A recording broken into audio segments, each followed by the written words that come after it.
تم سے پہلے ایک شخص جو یہاں تخت نشیں تھا، تم سے پہلے جو ایک شخص یہاں تخت نشیں تھا، اس کو بھی اپنے خدا ہونے پہ اتنا ہی یقین تھا۔ اب وہ پھرتے ہیں اس شہر میں تنہا لیے دل کو، ایک زمانے میں مزاج ان کا سر عرش بری تھا۔ محترم سامعین، میں بات کر رہا ہوں جنرل پرویز مشرف کی۔ ایک دور تھا جب جنرل پرویز مشرف ہر بات پہ مکہ لہرا کے کہا کرتے تھے کہ میں کسی سے نہیں ڈرتا، اور کبھی کہتے تھے کہ میں پختونوں کو وہاں سے ماروں گا کہ ان کو پتہ بھی نہیں چلے گا انہیں کہاں سے ہٹ کیا گیا۔ یہی الفاظ ان کے بلوچ قوم کے بارے میں بھی ہوا کرتے تھے۔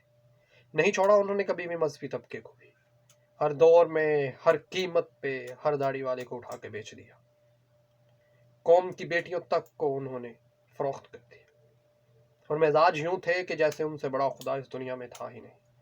پھر تاریخ نے وہ وقت دیکھا جب ایک طاقتور حکمران کے ہاتھ سے اقتدار سرکنے لگا۔ پھر آہستہ آہستہ اقتدار سے کیا دور ہوا، زمانے نے آنکھیں ملانا ہی چھوڑ دی۔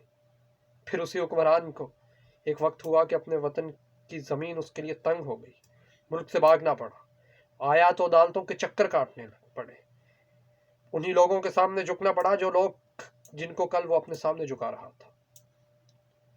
پھر وقت گزرا، آج جنرل پرویز مشرف ایک انتہائی موسمی مرض میں مبتلا ہے اور زندگی کے شاید آخری ایام کا انتظار کر رہے ہیں، اور میرے جیسے ان کے ناقدین جو کہ نظریاتی طور پہ ان کے مخالف ہیں، وہ اللہ سے یہی دعا کرتے ہیں، اللہ ایسی عبرتناک زندگی طویل دینا، اتنی جلدی موت نہ دینا، اور سسکتے رکھنا تاکہ آنے والوں کے لیے عبرت کا نشان بنے۔ بے شک جنرل پرویز مشرف اس وقت دنیا پہ ظلم و جبر کرنے والوں کے لیے ایک عبرت کا نشان ہی ہے، لیکن میں حیران ہوں کہ آج کچھ عرصہ گزرنے کے بعد پھر لال مسجد کے پہ اسی طرح کی کارروائیاں کرنے کی کوشش کی جا رہی ہے۔ ایک دفعہ پھر لال مسجد اور مدرسہ حفظہ کو پولیس نے کارڈن آف کیا ہوا ہے، اب پھر حالات کو کشیدہ کرنے کی کوشش کی جا رہی ہے۔ یہاں پہ بات صرف کرنے کا مقصد صرف اتنا ہے کہ یاد رکھیے، اگر ایک بابری مسجد انڈیا کے حالات خراب کر سکتی ہے تو یاد رکھیے ایک لال مسجد نے پاکستان میں 1,00,000 سے زائد جانیں لی تھیں۔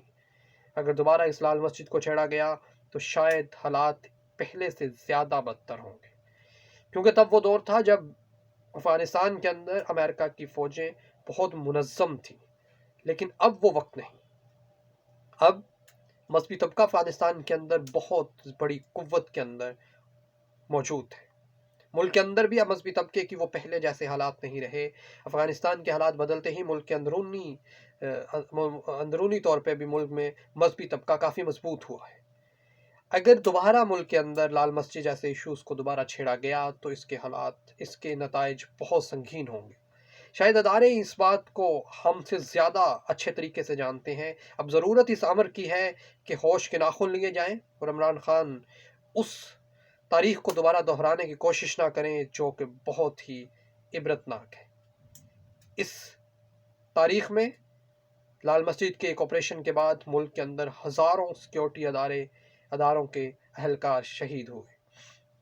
ایک طویل جنگ کا آغاز ہوا جس کو ایک بہت بڑے عرصے تک لڑا بھی گیا، لاشیں اٹھائی بھی گئیں، اور بالآخر مذاکرات کے طور پر اس کو کسی حد تک کم کرنے کی کوشش کی گئی۔